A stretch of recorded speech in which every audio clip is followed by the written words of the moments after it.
Quick disclaimer. My dog is lying at my feet, Basil, and I don't know what the hell he's eaten, but he's making the most appalling noises. His stomach is. So if you hear them, they're not me, they're him. I can't send him out, otherwise he'll scratch at the door, annoyingly. So here we go. We began the week in Ambridge with Philip tactfully showing Emma around the house she could have had if her husband hadn't dumped her. This is the dining room that we've got and you haven't. This is the lovely marble worktops that we've got and you haven't. Vince the Mince came round to inspect what he called the big drafty shed his daughter unaccountably wants to have her wedding in. Ruth promised Vince, who seemed to have taken a bit of a shine to her, a day to remember. And even being shown round turned out to be quite memorable, as the police turned up and arrested his tour guide. Vince the Mince seemed remarkably unfazed, but I would imagine Vince has been picked up by the fuzz more than once, which is no mean feat for a man of his size. David and Ruth, however, went completely batshit, in the most unhelpful way possible. David kept ringing the police station and bleating, "Will someone tell me what is going on?" As clearly the words, "Your son has been arrested on suspicion of nicking farm machinery," are hugely ambiguous and could mean anything, frankly.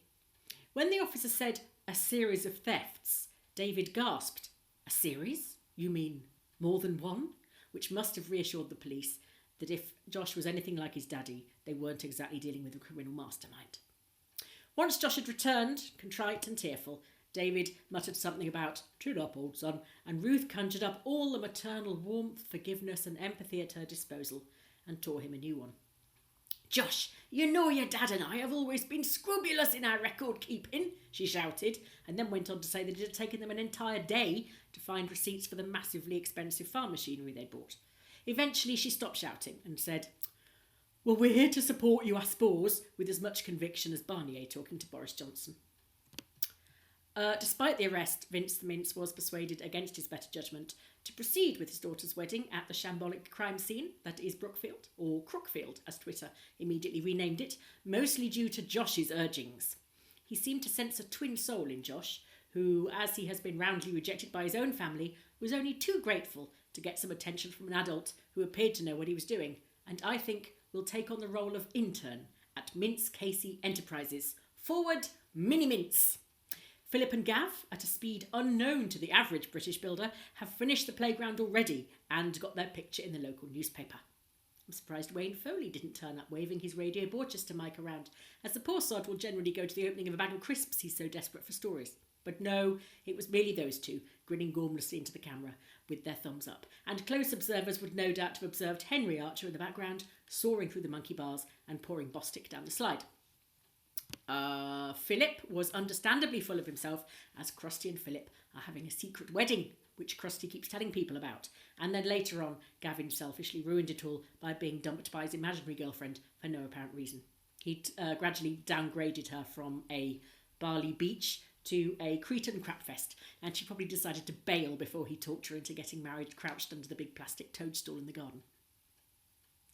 Fiona, daughter of Jimus, came back to Ambridge and has changed career. She is now a professional lesbian, and as there was a vacancy going in Ambridge, she thought she'd apply for any freelance lesbianing that needed doing. In a strange scene, in which Johnny and Lee complimented each other on their bodies, they've decided to train together at Gay Grables. Johnny still sounded a bit low, post-Bella, but hopefully he'll be back to his normal self once Lee's had him on the Nordic track. Isn't homoeroticism brilliant? In another bid for Parents of the Year, Adam and Ian foisted poor little Xander off onto the mad hippie again. Kate was completely thrilled that other parents assumed she was Xander's mother, rather than his mental, immature aunt. Actually, people just assumed he was your son, Kate, because you were at a baby yoga class, and nobody but a parent would willingly be in a room full of squalling babies. Baby yoga is ridiculous anyway. Babies do it all naturally. They casually hook their ankle behind one ear, while they vomit down their own elbows. It's the antenatal yoga you have to watch out for, which is basically a load of women lying down farting, and it sounds like a room full of punctured pool inflatables. Anyway, Kate got completely carried away and wants to do a naming ceremony. They will stand in a circle, read poetry, and daub the baby with the blood of a freshly killed lentil. Neil went off for a meeting with his piggy overlords about Barrow, and despite attending with his usual sunny optimism, didn't make too bad a job of it, although he was a trifle ambiguous about Hannah. Hannah is keen. She knows her way around the technology, And apart from being a total psychopath, she's a good employee.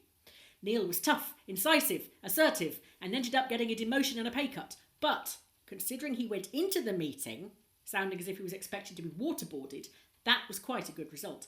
Basically, what's going to happen is that Hannah is going to be in charge of inside and Neil is going to be in charge of outside. I cannot see this working well.